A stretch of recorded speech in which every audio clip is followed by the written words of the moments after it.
Hello everyone, मैं शुक्ला आपके नई वीडियो के अंदर स्वागत करता हूँ। आज हम क्लास 11th के जो साइंस का फर्स्ट चैप्टर है, ठीक है। चैप्टर का क्या नाम है? रासायनिक अभिक्रिया एवं समीकरण, ठीक है।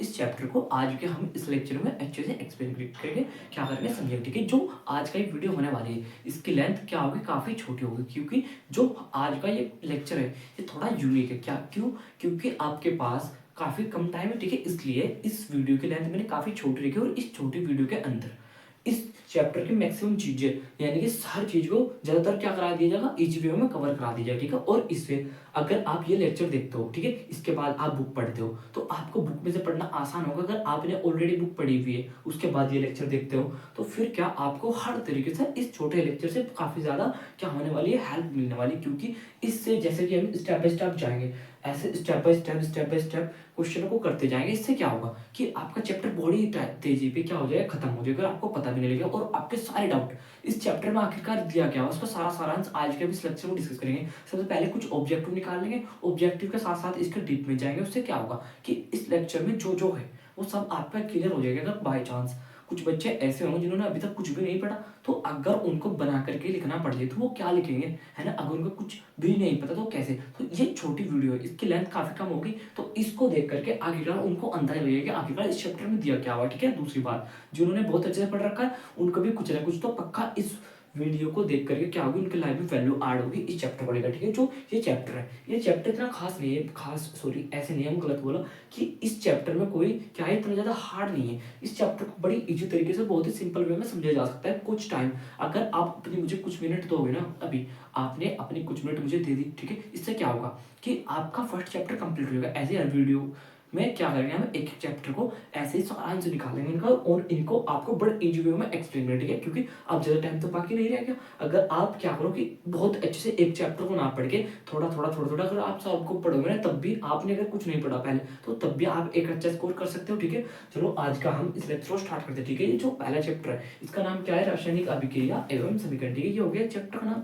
सबसे पहले बात देखो, सबसे पहला जो इसमें मेन पॉइंट क्या बोला ना, रासायनिक अभिक्रिया। तो सबसे पहला आपको ये पता होना चाहिए कि रासायनिक अभिक्रिया क्या होती है, ठीक है। सबसे पहला अगर उन्होंने क्वेश्चन ऐसे दे दिया ऑब्जेक्टिव की रासायनिक अभिक्रिया क्या है, बताइए कि रासायनिक अभिक्रिया क्या है। चलो आपका टाइम वेस्ट नहीं करते, स्टार्ट करते हैं। देखो रासायनिक अभिक्रिया क्या होती है, रासायनिक परिवर्तन को रासायनिक अभिक्रिया बोलते हैं। अब आप बोलोगे कि हमको तो रासायनिक परिवर्तन नहीं पता।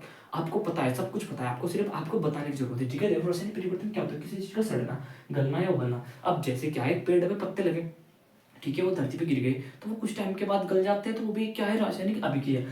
वो क्या है, एक रासायनिक परिवर्तन। दूसरी बात, क्या लोहे पे जंग नहीं लग रहा, लोहे पे क्या लग रहा है, जंग लग रहा है, जंग, तो वो भी क्या हो रहा है, एक रासायनिक अभिक्रिया हो रही है, ठीक है। लोहा एक स्टील था, कैसे कलर का था, व्हाइट, ओके, उस पर जंग लगना स्टार्ट हो तो कैसे रेड रेड हो जाएगा, ठीक है। तो वो भी क्या हो रहा है, एक रासायनिक क्या हो रहा है, रासायनिक परिवर्तन। ऐसे उबलना, उबलना जैसे दूध था, ठीक है, आपने उसमें गैस चलाया तो आपने क्या लगा, उस पर हीट लगाया तो कुछ समय के बाद उबलना स्टार्ट हो, वो भी क्या हो रहा है, रासायनिक परिवर्तन, ठीक है। बस एक छोटा सा इंट्रोडक्शन था कि रासायनिक अभिक्रिया तो रासायनिक परिवर्तन को रासायनिक अभिक्रिया बोलते हैं, ठीक है, खत्म। सेकंड बात, जो रासायनिक समीकरण क्या है, अब आते स्टार्ट यहाँ से धीरे धीरे हम अंदर जा, बिल्कुल बेस लेवल की चीजें, ठीक है, इनसे अंदर जाएंगे और आपको पता भी लगेगा कि भी हमने चैप्टर को खत्म किया, ठीक है। इतना इजी चैप्टर है, ठीक है। देखो अब देखो हमारा क्वेश्चन नंबर सेकंड में आपको क्या बोला कि रासायनिक समीकरण क्या है। आपको क्या बताना कि रासायनिक समीकरण आपको पता होना चाहिए रासायनिक समीकरण क्या होते हैं, क्योंकि ये इसमें क्या है, रासायनिक समीकरण, ठीक है। जो रासायनिक समीकरण देखो यहाँ पर कितना है कि दो मॉलिक्यूल का हाइड्रोजन है, ठीक है, क्या कि दो परमाणु हाइड्रोजन का एक ऑक्सीजन का, दो परमाणु हाइड्रोजन का एक ऑक्सीजन का मिलकर क्या बना दिया उन्होंने, जल बना दिया, ठीक है। क्या दो परमाणु हाइड्रोजन का और एक ऑक्सीजन का उन्होंने मिलकर क्या बना दिया, जल। तो ये क्या है, एक रासायनिक समीकरण है। क्या है ये, एक रासायनिक समीकरण। आपको भी छोटा सा पढ़ना है क्योंकि ज्यादा डीप में भी नहीं जाना आपको, ठीक है। ये आपकी समझ में अच्छे से आ जाएगा। अब देखो क्वेश्चन में क्या पूछ सकता है आपको। देखो आपको दो चीजें पता होनी चाहिए कि क्या अभिकारक और उत्पाद, ठीक है। इनसे क्वेश्चन बनता है और आपको आगे भी इनका यूज होने वाला है कि अभिकारक क्या होता है, उत्पाद क्या होता है, ठीक है। अभिकारक उत्पाद अगर शॉर्ट क्वेश्चन पूछ ले कि अभिकारक उत्पाद बताइए, ठीक है, तो क्या होता है अभिकारक उत्पाद। देखो अब मैं सिंपली डेफिनेशन जो मैं बोल रहा हूँ उसको बड़े ध्यान से सुनना, ठीक है। अभिक्रिया में भाग लेते हैं उनको क्या बोलता है, अभिकारक। जैसे इस वाले को हमने इधर लिखा, क्या इस अभिक्रिया को हमने रासायनिक अभिक्रिया को इधर यहाँ पर लिख लिया, ठीक है। इधर क्या लिखा है जरा ध्यान से देखो कि दो परमाणु तो हाइड्रोजन के हैं, ठीक है, और एक परमाणु ऑक्सीजन का, हाइड्रोजन और ऑक्सीजन इन्होंने क्या लिया, रासायनिक समीकरण में भाग लिया ना, तो जो रासायनिक समीकरण में भाग लेते हैं उनको क्या बोलते हैं, अभिकारक। और जो इनसे मिलकर बनता है, देखो हाइड्रोजन और ऑक्सीजन से मिलकर क्या बना, हाइड्रोजन और ऑक्सीजन मिलकर क्या बना, H2, मतलब क्या बन गया, जल बन गया, ठीक है। तो ये जो बना इनसे मिलकर के इसको क्या बोलता है, उत्पाद। क्या बोलते हैं इसको, उत्पाद। बस अब आपको थोड़ा बहुत अभिकारक उत्पाद, अब देखो जैसे ये रहा एक एग्जांपल, इसमें क्या है कि अभिकारक जिसने रासायनिक अभिक्रिया में भाग लिया। अभी रासायनिक अभिक्रिया में भाग किसने लिया? फ्लोरीन ने और जल ने। क्या Fe फ्लोरीन और Fe और H2O यानी कि फ्लोरीन और जल ने भाग लिया, तो ये क्या हो गया? उत्पाद। ये क्या हो गया? उत्पाद। और जो इनसे मिलकर के बना, इनसे मिलकर के क्या बना हमारा कि Fe3O4 और H2O, ये इनसे मिलकर के ये बना। तो जो ये बना, ठीक, इसको क्या बोला आपने? उत्पाद। ठीक है। अब अभिकारक उत्पाद में थोड़ा से क्या आपका कॉन्सेप्ट क्लियर हो, जैसे ये रहा यहाँ पर क्या Mgn मैग्नीशियम और क्या पर ऑक्सीजन, मैग्नीशियम और ऑक्सीजन ने मिलकर क्या बनाया? Magnesium oxide. तो जो देखो रासायनिक अभिक्रिया में भाग किसने लिया? एमजीन और ऑक्सीजन। तो इनको जिन्होंने रासायनिक समीकरण में जिन्होंने रासायनिक अभिक्रिया में भाग लिया, उनको क्या बोला आपने? अभिकारक। और जो इनसे मिलकर बना उसे क्या बोलते हैं आपने? उत्पाद। अब अभिकारक उत्पाद थोड़ा बहुत समझ में आया, कोई बात नहीं आगे, क्योंकि ये तो आप 100% समझ जाओ। ठीक है। मेरा काम क्या आपको थोड़ा थोड़ा इंटरव्यू करना, मतलब कि जो क्या रासायनिक समीकरण में भाग लेते हैं ऐसे कि जो रासायनिक अभिक्रिया में भाग लेते हैं उनको क्या बोलते हैं आप? अभिकारक। और जो क्या रासायनिक अभिक्रिया होने पर जो बनता है उसको क्या बोलते हैं? उत्पाद। अब रासायनिक अभिक्रिया हो गई यहाँ पर, तो क्या बना? रासायनिक अभिक्रिया होने के बाद क्या बना? जल। तो ये क्या बना? जो बना उसको उत्पाद बोला। ठीक है। अब देखो जो अभिकारक होते हैं वो बाएं ओर रखे जाते हैं और जो उत्पाद होते हैं वो दाएं ओर। ठीक है। अब बाएं और दाएं क्या, जैसे आपके नोट डाउन है क्या, सॉरी जो आप वीडियो देख रहे हो, ये फोन का कौन सा कोना है? कौन सा कोना है देखना जरा ध्यान से। क्या बायां कोना नहीं है? कौन सा? बायां। और ये कौन सा है? दायां। बायां यानी कि राइट और लेफ्ट। ये मेरा क्या है? Right hand. और ये क्या है? मेरा लेफ्ट हैंड। ओके। राइट और लेफ्ट मतलब दायां और बायां। ठीक है। दायां और बायां। लेफ्ट, लेफ्ट कौन सा है?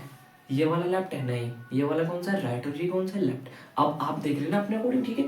अब जो आपकी नोटबुक में इधर का पेज होने वाला है वो कौन सा है? बायां मतलब क्या है वो? Left hand. और ये वाला कौन सा है? दायां मतलब कौन सा है? Right hand. ओके। अब आपको यहाँ तक अगर क्लियर हो गया, अब देखो आपसे अगर उन्होंने पूछ लिया, आपको अभिकारक उत्पाद थोड़ा थोड़ा पता लग गया। जो दाएं ओर होता है उसको क्या, सॉरी जो बाएं ओर होता है उसको क्या बोलते हैं? अभिकारक। जो दाएं ओर होता है उसको क्या बोलते हैं? उत्पाद। खत्म। इतना बात क्लियर है। अब आगे उन्होंने यह बोला कि रासायनिक समीकरण का क्या कार्य है। जो हम पढ़ रहे हैं रासायनिक अभिक्रिया और रासायनिक समीकरण, तो अगर वो पूछे कि रासायनिक समीकरण का क्या कार्य है, कि आखिरकार रासायनिक समीकरण का कार्य क्या है, इसका काम क्या है, क्या करती है। ठीक है। तो हमने क्या किया कि रासायनिक अभिक्रिया को दर्शाना। जो रासायनिक समीकरण है, ये देखो ये भी क्या है? एक रासायनिक समीकरण ही नहीं है, रासायनिक समीकरण दिख रही है आपको। अब इसका काम क्या है कि रासायनिक अभिक्रिया को दर्शाना। रासायनिक अभिक्रिया, अब रासायनिक अभिक्रिया हम यहाँ से पढ़ चुके। रासायनिक अभिक्रिया क्या होती है? किसी चीज का गलना, सड़ना, जंग लगना, उन सब में क्या हो रही है? रासायनिक अभिक्रिया। जैसे क्या था कि 2 मॉलिक्यूल हाइड्रोजन के थे, ठीक है, और एक जल का, सॉरी 2 मॉलिक्यूल हाइड्रोजन का और एक ऑक्सीजन का, इनसे मिलकर क्या बना? H2O। तो क्या है? एक रासायनिक अभिक्रिया नहीं हुई क्या?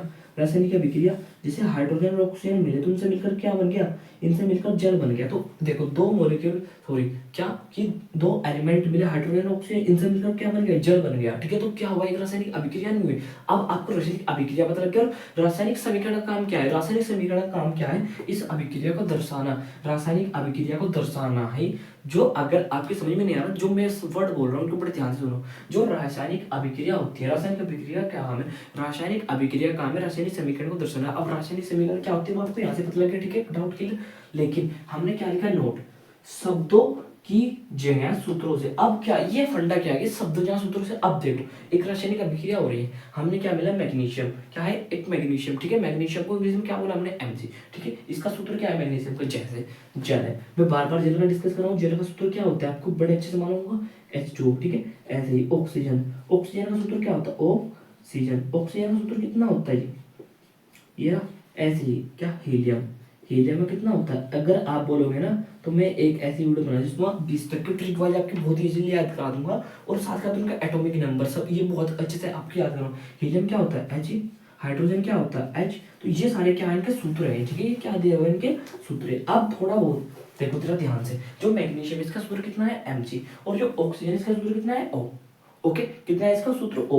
तो अगर मैग्नीशियम और ऑक्सीजन को मिला देते तो मैग्नीशियम ऑक्साइड बन जाता है। मैग्नीशियम और ऑक्सीजन को मिला दे हम तो क्या बन जाता है? हमारा मैग्नीशियम ऑक्साइड। ठीक है। ये बात क्लियर है। लेकिन जो हम इसको दर्शाएंगे, हम किसके द्वारा दर्शाएंगे इसको? ये क्या हो रही है? एक रासायनिक अभिक्रिया नहीं हो रही। हमने एक तो मैग्नीशियम मिलाया, एक ऑक्सीजन मिलाया, इनसे मिलो मैग्नीशियम ऑक्साइड बन गया, तो ये क्या हो? एक रासायनिक अभिक्रिया होगी। लेकिन हमने क्या बोला कि वो रासायनिक समीकरण का काम क्या है? कि रासायनिक अभिक्रिया को दर्शाना। तो जो रासायनिक अभिक्रिया ये रही रासायनिक अभिक्रिया, हमने इसको दर्शाया, लेकिन किसके द्वारा? हमने क्या बोला? सूत्रों के। तो जो मैग्नीशियम था इसका सूत्र कितना? Mg। ऑक्सीजन कितना? O। तो हमने इनको दर्शा दिया MgO। ठीक है। हो गया। अब आपको किसमें, और देखो ये इसने और इसने क्या लिया? इन दोनों ने क्या लिया था, रासायनिक समीकरण में भाग लिया ना, तो इन्हें क्या बोला आपने, क्या बोला अभिकारक। और जो इनसे मिलकर के बना इसको क्या बोला आपने, क्या उत्पाद। ठीक है, अब अभिकारक उत्पाद भी क्लियर, और क्या आपने सूत्रों के द्वारा दर्शाया ये भी क्लियर। अब एक इससे आगे क्या कॉन्सेप्ट है कि जो अब देखो ये क्या है आपके पास, एक क्या है रासायनिक समीकरण है। अब देखो इसमें एक तो क्या है मैग्नीशियम, दो क्या है ऑक्सीजन, तो मैग्नीशियम और ऑक्सीजन से मिलकर क्या बना मैग्नीशियम ऑक्साइड। ठीक है, अब यहाँ से क्वेश्चन बनता है, क्वेश्चन में आपको एक ऐसी अभिक्रिया दे देगा वो, ठीक है, क्या रासायनिक समीकरण दे देगा ऐसी। ठीक है, इसमें क्या आपको बताना कि संतुलित समीकरण है या फिर असंतुलित। अब बड़ा ध्यान से समझना, अब धीरे धीरे हम इनके डीप पे घुसने लगे। अब देखो क्या मैंने क्या बोला, संतुलित समीकरण है या फिर असंतुलित। अब इसके लिए जो मैग्नीशियम है, इधर मैग्नीशियम कितना है, मैग्नीशियम इधर कितना है, एक। ओके, इधर कितना है, एक। अब जरा ये क्या है अभिकारक और ये क्या है उत्पादक, पहचान कर लो। अभिकारक क्या होता है, जो रासायनिक अभिक्रिया में भाग लेते हैं उनको क्या बोलते हैं अभिकारक, जो इनसे अभिक्रिया होने के बाद बनता है उसको क्या बोलते हैं उत्पाद। ठीक है, अब मैग्नीशियम अभिकारक में कितना है, एक, और इधर उत्पाद में कितना है, एक, क्योंकि मैग्नीशियम भी एक दिख रहा है। ओके, हो गया बात। अब इधर ऑक्सीजन अभिकारक में ऑक्सीजन कितने हैं, दो, क्योंकि O2। इधर कितने ऑक्सीजन, दो, लेकिन इधर ऑक्सीजन कितना है, एक। एक है, तो ये क्या, जो ये क्या है रासायनिक समीकरण है, संतुलित है फिर असंतुलित। आपको संतुलित और असंतुलित आपको बताना कि ये क्या, जो ये रासायनिक समीकरण है संतुलित है फिर असंतुलित, तो आप क्या बोलोगे इसका क्लियर से आंसर दे दो, क्या है ये अभिक्रिया, क्या है असंतुलित। थोड़ा असंतुलित और असंतुलित के बारे में थोड़ा पता लगा। अब चलो देखो एक क्वेश्चन दे रखा हमको, Zn मतलब क्या, जिंक H2SO4। H2SO4 क्या होता है, सल्फ्यूरिक अम्ल। मैंने बताया कि जैसे हाइड्रोजन में क्या है जल क्या H2, तो ऐसे H जो सल्फ्यूरिक अम्ल होता है उसका जो सूत्र होता है H2SO4 होता है। ठीक है, ये देखो ये क्या हो गया अभिकारक। अब अभिकारक थोड़ा नहीं, अब आपको पता लग गया अभिकारक क्या होता है। अभिकारक ये क्या है अभिकारक, क्योंकि उन्होंने रासायनिक समीकरण में भाग लेते हैं, जो रासायनिक अभिक्रिया में भाग लेते हैं उनको क्या बोलते हो आप, उनको क्या बोलते हैं आप अभिकारक। ठीक है, और जो उनसे मिलकर बनता है उसको क्या बोलते हैं उत्पाद। ठीक है, अब अभिकारक उत्पाद हो गया। ठीक है, क्लियर। अब देखो जरा ध्यान से, जो सबसे पहले हमने क्या लिया अभिकारक। अभिकारक में आपको लिखने का एक तरीका बता रहा हूँ, तरीका क्या, जिसका क्या इसमें एटॉमिक नंबर जिसका सबसे ज्यादा है, यानी कि परमाणु क्रमांक जिसका सबसे ज्यादा है। ठीक है, एटॉमिक नंबर कौन सा है सबसे ज्यादा किसका, देखो यहाँ पर जिंक Zn है, यहाँ पर H2, यहाँ पर S है, यहाँ पर O4, तो जिसका सबसे ज्यादा सबसे पहले से हमने यहाँ पर क्या लिखा O। ओके, लिख लिया O। अब आगे फिर किसका है, चार के बाद दो, हाइड्रोजन H का दिख रहा है दो,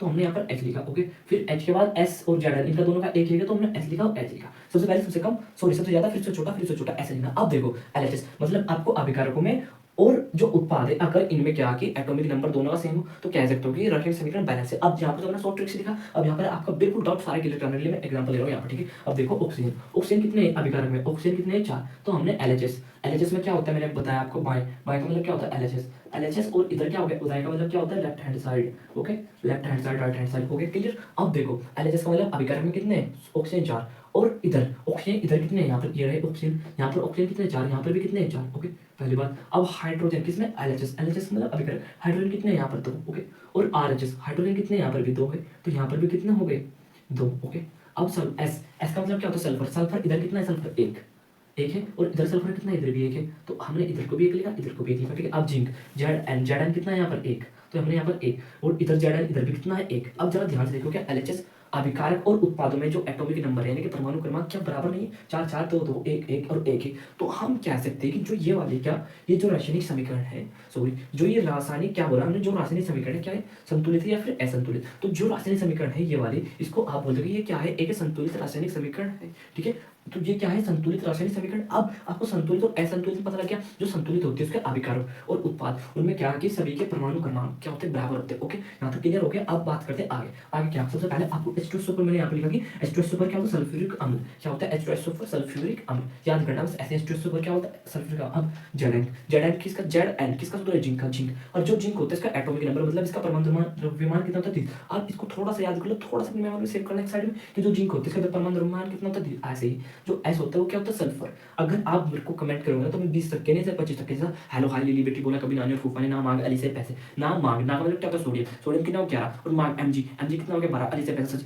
कल सब आकर कहेंगे Sachin Tendulkar very crazy man. ठीक है, MN Sachin SC Sachin Tendulkar TIV very we crazy CR, ऐसे मैं सारे याद कर सकता हूँ 25 तक के बड़ी इजी तरीके। ठीक है, अगर आप कमेंट करो तो मैं उस लेक्चर को बना दूंगा। ठीक है, अब देखो हमने सल्फर कितना होता है, सल्फर को बोला हमने 16। अब देखो ना मांग अली से पैसे, से कितने पार है, से कितने पार है 16। ठीक है, ये ट्रिक मुझे पता है, मैं आपके साथ शेयर कर दूंगा। ठीक है, अगर आप बोलोगे। ओके, अब देखो हमने ये कर लिया कि जो संतुलित समीकरण और असंतुलित समीकरण। अब जैसे ये चेक करो यहाँ पर एक मिनट, जैसे ये समीकरण है आपको बताना ये संतुलित है फिर असंतुलित। हमने क्या किया, दो तो क्या लिया हमने हाइड्रोजन और एक लिया ऑक्सीजन, तो इनसे क्या मिलकर H2। ओके, अब देखो यहाँ पर हाइड्रोजन कितने हैं, हाइड्रोजन कितने हैं इधर दो। अब आप या तो इतने लोग मेथड से करो, लो हमने एक मिनट LHS और इधर हमने क्या लिखा RHS, मतलब अभिकारक पार्ट के क्या एटॉमिक नंबर चेक करो, हाइड्रोजन और ऑक्सीजन, तो ये हाइड्रोजन के इधर कितने हैं दो, और इधर हाइड्रोजन कितने हैं दो, क्योंकि ये नीचे लिख रहा है बात तो वही, यहाँ पर आगे 2 और 2। अब ऑक्सीजन कितना है यहाँ पर 1, ऑक्सीजन कितना है 1, तो क्या दोनों बराबर नहीं, तो ये समीकरण क्या है, संतुलित समीकरण है। ये क्या है कि संतुलित समीकरण है। ओके, संतुलित में कोई डाउट ना लो। यहाँ से देखो, यहाँ पर कितना हाइड्रोजन 2 और यहाँ पर भी हाइड्रोजन कितने हैं 2, यहाँ पर ऑक्सीजन कितना है 1, यहाँ पर ऑक्सीजन कितना है 1। लो, इतना जनरेट क्यों करना है जब आपको ऐसे ही पता लग जाएगा। ठीक है, अब थोड़ा आपको ये पता लग गया, वन शॉट देना अच्छा हो रहा है आपका, क्योंकि इतना टाइम तो नहीं कि हर चीज डेफिनेशन आपको लिखा सको। अब हमने यहाँ तक क्लियर, हमने क्लियर। अब अभिकारक उत्पाद आपको बड़े अच्छे लगे, अभिकारक क्या होता है, उत्पाद क्या होता है। ठीक है, अब देखो गैस, गैस को किससे नोट करते हैं, जी से। अब आप समझोगे, आप बोलोगे हमारे समझ में नहीं आया। ठीक है, 1 मिनट आएगा। जो द्रव होता है इसको किससे नोट करते हैं, एल से, मतलब क्या होगा, लिक्विड। ओके, तो आप देखो, आपको गैस के बारे में पता है, गैस को क्या जी से नोट करते हैं, ऐसे जो द्रव होता है उसको लिक्विड, और जो जलीय विलयन होता है इसको क्या, एक्वा सॉल्यूशन। आप अभिकारक उत्पाद बड़े अच्छे से पता लग रहा है आपको। अभिकारक उत्पाद क्या है, ये जब जल में क्या, देखो ये जल है। ठीक, अब हमने अभिकारक सपोज दैट ये रहा, आपने अभिकारक कितना, हाइड्रोजन ऑक्सीजन, हमने इसमें हाइड्रोजन मिला लिया और ऑक्सीजन मिला लिया। ठीक है, इसमें बोल दिया, तो ये क्या हो गया, इसको क्या बोला आपने, जलीय विलयन। ऐसे ही देखो, जैसा ये H2O से चल रही थी, H2O अलग एग्जांपल लेते हैं, क्या है, वाटर है। ओके, क्या है, जल है। अब हमने अभिकारक किया तो हम मैग्नीशियम ऑक्सीजन दोनों मिला लें, तो वो भी क्या कहलाता है, जलीय विलयन सॉल्यूशन या एक्वा सॉल्यूशन, या फिर हम इसके अंदर मैग्नीशियम MgO अगर ये मिलाते हैं तो ये क्या कहलाता है, जलीय विलयन कहलाता है। ठीक है, एक्वा सॉल्यूशन। अब आपको एक्वा सॉल्यूशन पता है बस। अब देखो जो एग्जांपल है, जैसे H2O है, क्या है, H2O क्या होता है, हाइड्रोजन। H2 हाइड्रोजन होता है, H2 होता है तो जल होता है। ठीक है, मैंने बताया कि जो वाटर का फॉर्मूला क्या होता है, H2O। ओके, तो जो जल है वो क्या है, लिक्विड है ना। लिक्विड का मतलब आपको बहुत अच्छे पता है, ठोस द्रव कैसे आपने पीछे पढ़ा है 9th क्लास में, तो लिक्विड, तो इसको एल से प्रेजेंट करें। आप CO2 कार्बन डाइऑक्साइड क्या है, कार्बन डाइऑक्साइड क्या है, एक गैस है। CO2 क्या है, गैस, तो इसके पीछे जी लगा। अब CaCO3 ये क्या है, CaCO3 क्या है, सॉलिड का मतलब पता आपको, सॉलिड स्टेट, ये क्या है, एक सॉलिड। ठीक है, ये भी क्या है, एक सॉलिड। ठीक है, सॉलिड का मतलब देखो ये क्या है, बुल्ड क्या है, सॉलिड। ठीक है, पता लग गया सॉलिड। अब बात करते हैं सॉलिड क्या होता है, वो ठीक है, सॉलिड। आई होप, मुझे ऐसा लगता है कि आपको इसके बारे में ज़्यादा बताने की जरूरत नहीं, क्योंकि परमाणु बिल्कुल ऐसे इनके बीच में डिस्टेंस नहीं है, ऐसे अटैच है, सॉलिड स्टेट जैसे चूर्ण। ठीक है, CaCO3 ठीक है, क्या है, एक सॉलिड। अब सॉलिड के एग्जांपल, सॉलिड के एग्जांपल क्या है, आइस, पेपर है, बहुत सारे होंगे। आइस का मतलब बर्फ में क्या आप हाथ ऐसे जा सकता है नहीं, उसके जो मॉलिक्यूल्स है वो ऐसे अटैच है, बिल्कुल स्ट्रिक्ट। ओके, तो अब आइस, पेपर। अब गैस के क्या, हीलियम, हाइड्रोजन, ऑक्सीजन गैस होगी। अब जो LPG है जो घरों में चलती है वो क्या है, गैस है। अब लिक्विड में क्या, वाटर। और दूसरी बात, वाटर क्या होता है, वाटर का फॉर्मूला अगर वो पूरा H2O। ठीक है, क्या होता है, H2O। अब लिक्विड के एग्जांपल क्या देंगे, वाटर, दूसरा क्या, मिल्क। अब थोड़ा सा क्या, मिल्क बना पड़ गया, मिल्क क्या होता है, देखो मिल्क क्या होता है। ओके, चलो 1 मिनट में आगे दिखावा। ठीक है, अब सबसे पहले बर्फ क्या होता है, आइस। इंग्लिश में क्या बोलते हैं, बर्फ को आइस। और जो क्या, इट्स मेड बाय H2O, मतलब क्या करेक्ट है, मतलब जो बर्फ होती है किससे बनती है, जल से बनती है। जो जल है, ये क्या है, जल है। H2O क्या है, जल है। तो जो बर्फ होती है ना इसी से बनती है, कैसे, आपको पता है कि जो बर्फ है पानी से बनती है। अगर हम इसको फ्रीजिंग करें, मतलब इसको बहुत लो टेम्परेचर करें, तो क्या जम जाएगा पानी, तो उससे क्या बन जाएगी, बर्फ बन जाएगी। ठीक है, क्या बन जाएगी, बर्फ। अब इनके बीच में एयर गैप होते हैं, मतलब चलो अगर आपसे पूछ रहे कि जो बर्फ होती है, देखो ये रहा पानी। ठीक है, हमने क्या किया था, एक बोतल है ये, इसमें यहाँ तक का पानी भरा हुआ। ठीक है, और हमने इसको फ्रिज में रख दिया, तो इससे थोड़ा सा ज्यादा बर्फ बच जाएगा। मतलब यहाँ तक अगर इस बोतल में यहाँ तक पानी था ना, तो जब बर्फ जमना स्टार्ट होगा, इससे थोड़ा सा ऊपर जमेगा। कैसे, किस रीजन से जमता है वो, थोड़ा सा ज्यादा, क्योंकि जो जब बर्फ जमती है, जो H2O होते हैं के बीच में थोड़ा एयर गैप हो जाता है, मतलब थोड़े से ऐसे हो जाते हैं, दूर हो जाते हैं, थोड़े से इनके बीच में क्या बच जाती है, हवा। तो इसलिए इनके बीच में अगर पूछेगी जो क्या आइस होता है कि जो हाइड्रोजन ऑक्सीजन के बीच में क्या होता है, एयर गैप, उसकी वजह से क्या होता है, आकार थोड़ा सा बड़ा होता है। जब ये पिघलेगा फिर अपनी इसी पोजीशन पर आ जाएगा, मतलब जब जमेगा थोड़ा बड़ा हो जाएगा, फिर से पिघलने के बाद फिर से वहीं पर आ जाएगा। ठीक है, जो क्या, जो बर्फ होता है इनके बीच में क्या होता है, एयर गैप। और किससे बनता है, बर्फ भी। अगर वो पिघला बर्फ किससे बनता है, आपको बताना कि H2O से बनता है। ठीक है, अब देखो जो हाइड्रोजन है, देखो हमने यहाँ पर H2O मतलब H2O, 2 मॉलिक्यूल हाइड्रोजन के, 2 एटम और 1 ऑक्सीजन का, तो किसके, हाइड्रोजन का और 1 ऑक्सीजन का। तो ऐसे ही क्या होगी, बर्फ। और जो बीच में थोड़ी थोड़ी सी ग्रेनी वाली, ये क्या है, इनके बीच में एयर गैप, इसकी वजह से इनका थोड़ा सा क्या, जितना यहाँ तक का ना एरिया उससे थोड़ा सा बड़ा हो जाता है। ओके, अब आपको थोड़ा ये पता लगा, अगर वो पूछ ले आइस किससे मिलती है, H2O से। ठीक है, अब एक चीज और, हमने क्या एग्जांपल लिया था, मिल्क। अगर वो पूछ ले मिल्क का आपने, उन्होंने ऐसे लिखा मिल्क। ओके, और इन्होंने 3 फॉर्मूले दिए, H2O, H3O या CO2 या फिर नन ऑफ दिस। इस टाइप से ऑब्जेक्ट बोले तो आपको बताना कि मिल्क का फॉर्मूला। तो मैं आपकी नॉलेज के लिए बता दूं कि milk does not have a formula, मतलब मिल्क का कोई फॉर्मूला नहीं होता। ठीक है, क्योंकि मिल्क के अंदर बहुत सारी चीजें प्रेजेंट होती है, लैक्टोज होता है, प्रोटीन होता है, कैल्शियम होता है, चीजें प्रेजेंट होती है, लेकिन इसका कोई भी क्या, मिल्क का कोई फॉर्मूला नहीं होता। ठीक है, अब जो CO है क्या है, कार्बन मोनोऑक्साइड। CO अगर वो पूछ ले आपको CO लिख दीजिए, इसका नाम बताना। एक यहाँ दीजिए आपको कार्बन मोनोऑक्साइड, एक यहाँ दीजिए कार्बन कैल्शियम। ठीक है, इस तरह चार दीजिए, तो जो CO होता है क्या होता है, कार्बन मोनोऑक्साइड। ओके, अब यहाँ तक हम, अगर आप यहाँ तक हमारे साथ जुड़े हुए हो तो आपको कुछ ना कुछ तो बहुत सारी चीजें पता लग चुकी होगी, और थोड़ा अजीब लग रहा हो। ठीक है, क्योंकि मेरा भी फर्स्ट लेक्चर में से बहुत सारी मिस्टेक होगी। ठीक है, तो मैं चाहता हूँ कि मेरी जो गलती है उसको आप माफ करना, और आगे से मैं अपनी गलतियां खुद से सुधारूंगा। जो गलती आज के लेक्चर में अगर हुई होगी, ठीक है, तो क्या उनको अगले लेक्चर में बिल्कुल सुधारने की कोशिश करूंगा। ठीक है, चलो अब देखो एक लास्ट क्वेश्चन है, ये क्वेश्चन आपको क्या दी हुई, आपको बता सकते हो क्या है। अब आप मेरे को बड़े अच्छे से क्लियर कर दीजिए, क्या है रासायनिक समीकरण, क्या है रासायनिक समीकरण। ठीक है, अब आपने बोलते हैं रासायनिक समीकरण। अब पेपर में आगे इसको संतुलित कीजिए। क्वेश्चन आ सकता है। अगर आप एक समझ रहे 2-3 क्वेश्चन आगे, 4 और ये 2 क्वेश्चन आगे, ठीक है? कितना ना 2-3 नंबर का तो क्या हो, कैसे संतुलित करना बहुत ही आसान। देखो हमने इसके हमको एक सेशन सेमिनार दे रखी थी, इसको आपको संतुलित करना सीखना है, ठीक है? अगर आपने ये संतुलित करना सीख लिया, आपने एक बहुत बड़ी उपलब्धि प्रदान कर ली, ठीक है? कैसे? अब देखो सबसे पहले हमने सबको डब्बे के अंदर बंद कर दिया, फ्लोरीन H2O Fe3O4 H2, ठीक है? हमने सबको डब्बे के अंदर, अब सबसे पहले आपको ये देना सबसे बड़ा कौन है? सबसे बड़ा यहाँ पर जिसका एटॉमिक नंबर, इसको देखो यहाँ पर कितना है, 4, ऑप्शन नंबर 4। अब ये अभिकारक है, ये उत्पाद है, ठीक है? अभिकारक और उत्पाद, क्लियर? अब इधर जो आपका उत्पाद है, लो मैं 1 मिनट यहाँ पर ऊपर लिख देता हूँ उत्पाद, ठीक है? लो आपके सारे डाउट क्लियर कराऊंगा। इधर क्या है, ये हमारा अभिकारक। अब अभिकारक उत्पाद में तो आपके कोई क्या डाउट नहीं रहा होगा कि अभिकारक क्या होता है, उत्पाद क्या होता है, अभिकारक, ओके? ये क्या आपका उत्पाद, ये क्या आपका अभिकारक, ओके? अब आगे इधर कितना है, उत्पाद में कितना है, 4, तो इधर भी आपको 4 ही करना है। इधर भी क्या ऑप्शन, इधर कितना दिख रहा है आपको, 1। अब आप क्या करोगे, इधर भी 4 करो, 4 कैसे होगा? अब आप करोगे, लो आपने फ्लोरीन, अब सबको सबसे पहला काम तो डब्बों के अंदर ही बंद करना है, इनके अंदर कोई बाहर की शक्ति नहीं प्रवेश कर सकती, ठीक है? ये बात आपको ध्यान रखनी है, ठीक है? ये भी H2। अब आप बोलोगे कि हम तो लोग यहाँ 4 से हो रहे नहीं, क्योंकि ये क्या है, कवर हो गए, इनके अंदर आपको डब्बों के अंदर गुना या कुछ भी नहीं कर सकते, तो 4 को आपको यहाँ, ओके? आप देखो इसकी गुना इसमें हो गई तो 4 ऑक्सीजन भी हो गए, इधर भी 4 हो गए, इधर भी 4, मतलब आपके ऑक्सीजन दोनों उसके बराबर हो गए। अब ये वो सब कुछ एज इट इज Fe3, तो आपकी बड़े ही इजी वे में समझ में आएगा, ठीक है? क्योंकि इतना टफ काम बिल्कुल भी नहीं है ये, ओके? अब यहाँ पर क्या है, H2, बताओ जी यहाँ तक कोई दिक्कत? अब आपने एक स्टेप को कंप्लीट कर लिया, स्टेप का मतलब आपने स्टेप, हमने यहाँ पर लिखा स्टेप फर्स्ट, ओके? आपने स्टेप फर्स्ट क्या कर लिया, कंप्लीट कर लिया, क्योंकि आपने इधर 4 थे ऑक्सीजन, देखो 4 यहाँ पर इसकी गुना इसमें हो गई, 4 हो गई कंप्लीट। अब इससे अगला पकड़ो, अब क्या, इससे बड़ा कौन सा ग्राफ को, फ्लोरीन, फ्लोरीन इधर 3 है, इधर फ्लोरीन 1 ही है, फ्लोरीन कितना है यहाँ पर 1 ना, तो यहाँ पर दिखा रहा है कि नीचे तो फ्लोरीन क्या है 1 और इधर कितने 3, तो अब फ्लोरीन के बराबर करते हैं। तो हमने क्या किया, देखो इसके अंदर शक्ति है, ये इसके अंदर नहीं जा सकती, तो वो देखो अब हमारे इतनी फ्लोरीन, मतलब कि हम अपनी मंजिल के बहुत ज़्यादा क्या होते जा रहे, करीब होते जा रहे, कैसे, वो भी आपको अभी लो। अब देखो हमारे फ्लोरीन भी क्लियर, अब सब कुछ एज इट उतारते चलो, Fe3। अगर आपके पास मैथ तो है ना, आपके पास मैथ है तो फिर छोटी मोटी कैलकुलेशन से तो आप घबराओगे नहीं, क्योंकि आप 10th क्लास में हो, ठीक है? क्योंकि देखो अब हमने स्टेप सेकंड कंप्लीट कर लिया, ये था हमारा स्टेप सेकंड हो गया जी क्लियर।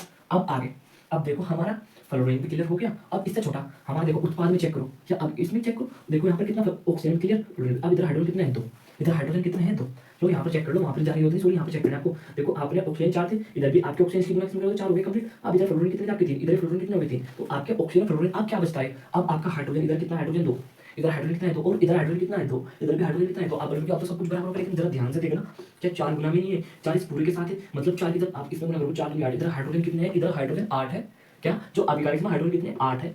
अब आप बोलोगे हमें समझ नहीं आया क्यों नहीं, देखो जरा ध्यान से सुनो, जो ये है ना, ये ऐसा लिखिए अकेला इसके साथ जाएगा, ये इसके भी साथ जाएगा, और जब इसकी देखो 4 तो यहाँ पर हो गए, ऐसा लिख लिया आपने 4H2, तो 4 तो हाइड्रोजन के एटम ये रहे और 2 ये रहे, तो कितना हो गया 4, तो 4 दूनी कितना होता है जी 8, ओके? यहाँ पर गुना होगा तो कितना है, इधर 8 हाइड्रोजन, उधर कितने हैं, इधर तो 2 ही है, तो 8 करने के लिए हम इसमें 4 से गुना करा लें, 4 गुना 8 हो जाएगा, लो 3Fe, बस लास्ट था ये, समझो कि आंसर आ गया Fe प्लस के 4H2।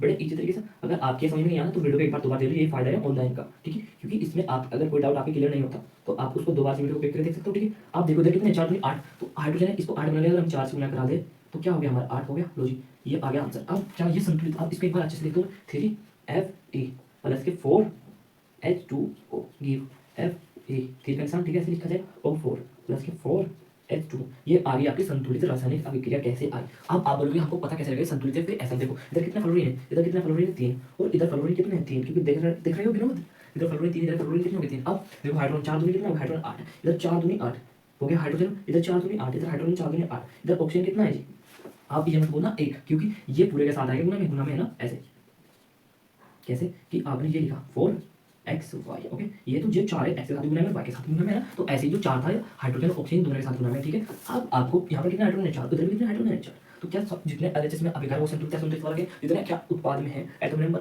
किनके एलिमेंट्स के उतने इधर भी है, अभिकारक भी उतने ही, ओके? तो इसके साथ जो हमारे अभिकारक में जितने एटॉमिक नंबर थे उसके इक्वल है उत्पाद में, तो इसके साथ आज के लेक्चर में इतना, अगर आपका कोई भी डाउट रहा हो आप कमेंट करके बताओ, ठीक है? जो मेरी गलती रही मैं सुधारूंगा, डेफिनेटली सुधारूंगा, ठीक है? आपका क्या, आपको अगर कोई भी मिस्टेक मुझसे हुई तो आप मुझे माफ करना, ठीक है? आगे से मैं अपनी गलती सुधारने की पूरी कोशिश करूँगा, ठीक है? आज वीडियो में thank you for watching my video.